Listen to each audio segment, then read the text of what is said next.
out here this morning or this afternoon, and especially so many people willing to pay attention to Medicaid. I worked in Medicaid. I've worked there in Medicaid since 1972, so my whole professional life. I have been a Medicaid recipient. My son and my brother have both benefited from Medicaid, and thanks to Medicaid, my 100-year-old mother is getting care right now, Medicaid and the VA. It's the closest thing to universal health care that we have. Even though it's been around for 60 years, most people don't know very much about Medicaid. They used to not even know what I was talking about. And they get Medicaid and Medicare mixed up. So my job today is to give you a little information about how important Medicaid is to all of us, so you see what's at stake and can help educate your friends, relatives, and neighbors, who many of whom think there's no problem here, there's nothing going on. They don't believe that this is really happening. So since you're attending this rally, you already know that the MAGA Congress, I gotta get this up here, yeah, right. They have set budget parameters requiring cuts of at least $880 billion to Medicaid over the next 10 years. They want to get enough savings out of Medicaid to pay for their tax cuts to billionaires. And this is an outrageous attack on the 1.4 million people on Medicaid in Minnesota. 1.4 million, who include our most vulnerable citizens like older adults, people with disabilities, and children. So we say shame. Don't mess with Medicaid. Don't mess with Medicaid. Don't mess with Medicaid. Mess with Medicaid. So Medicaid, you know, it's actually the nation's single largest healthcare insurer. It covers approximately 79.3 million people in the United States, and that's 23% of all Americans. And I said before, 1.4 of them are here in Minnesota. In Minnesota, Medicaid enrolls more people than Medicare. And people in greater Minnesota are more likely to get Medicaid than people in the metro area. There goes some facts that most people don't understand. Now we get kind of nerdy here. Medicaid is a partnership between the states and the feds, and the states already pay an average of 40% of Medicaid costs, while the feds pay the rest, including more to the poorer states and a higher share for uninsured people who can't afford health care. And just wait till Congress Republicans start to catch on that their favorite red states get higher shares of Medicaid funds and are going to be hit the hardest by these cuts. About 65% of Minnesota Medicaid enrollees, so that's 65% of the 1.4 million people, are families, kids, and low-income people without employer insurance. Nationwide, Medicaid covers nearly half of all children, and 40% of all births. All children are born on Medicaid, and almost 50% in the rural areas are born under Medicaid. In Minnesota, it covers about half of all substance use disorder treatment and more mental health services than anyone else, especially for kids.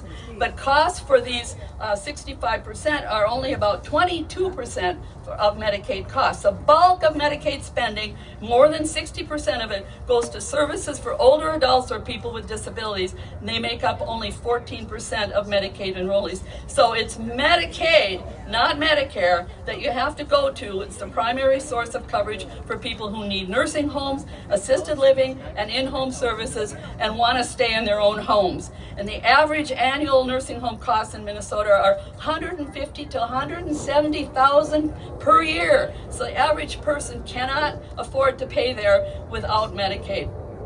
Congress right now is having to reveal and finally tell what they really mean by the $880 billion that they're trying to cut. They're proposing, but we already know the math doesn't work. It just doesn't work. There's not enough Medicaid in it to be able to do that, Medicaid money in it to do what they want to do. So first of all, they're proposing to require Medicaid enrollees to work, but guess what? Most of them already do. If they're not disabled, 92% of those who are not disabled are already working. And the small 8% are caregivers or in school. And most of the states that have tried this, it said it didn't work anyway because of those numbers. They're also proposing per capita caps or cuts to the federal share that would not cover the state's actual costs, or consider if another pandemic came along or economic downturn, it wouldn't work. So with huge cuts to the federal share, simply states just won't have the capacity to make up the difference. In Minnesota, we're expecting that it would be over 1.6 billion. To make things even worse, Trump's budget attacks other safety net programs for seniors, like it's going to cut Older Americans Act funding for Meals on Wheels and the Long-Term Care Ombudsman Program. Yeah, isn't that amazing? The ombudsman programs, and then thousands of more medical staff and people at HHS and that run these kind of programs for our sickest people. So Trump has said he won't cut Medicaid and Medicare to people, but then why are he in Congress pursuing this in the first place? Do you believe him after all his lies? No! We can't believe anything he says. So what are the consequences of these massive cuts? Millions of Medicaid recipients across the country will lose access to health care. Rural providers like hospitals, clinics, and nursing homes will cut back or close because they're already stressed out. Economies in greater Minnesota especially are going to be disrupted, with jobs lost in communities where those providers are often the most major employers. There is already a huge caregiver shortage, especially in greater Minnesota, made worse by Trump's draconian crackdowns on immigrants who make up 25% of the healthcare workforce. So it'll be even harder to get staff.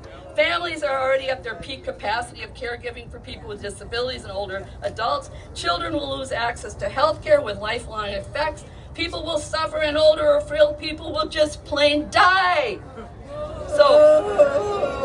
So first we have to understand it is up to us. No one's coming along to fix this.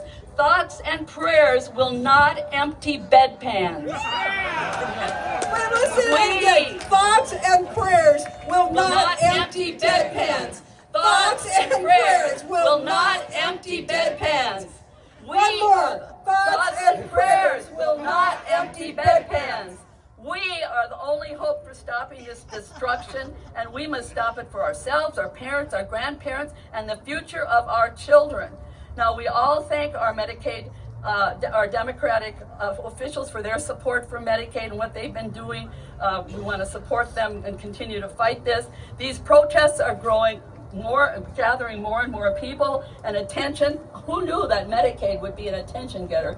It is making a difference. It is making a difference, like we did in the 1960s, and we are just getting started. It's only been 100 days. If we get enough, right. We're just getting started. We're just getting started. We're just getting started. We're just getting started. If we get enough people to listen to our stories and understand what is at stake and join us in these protesting the cuts, it will make the Trump MAGA muskrats look like heartless grandma killers.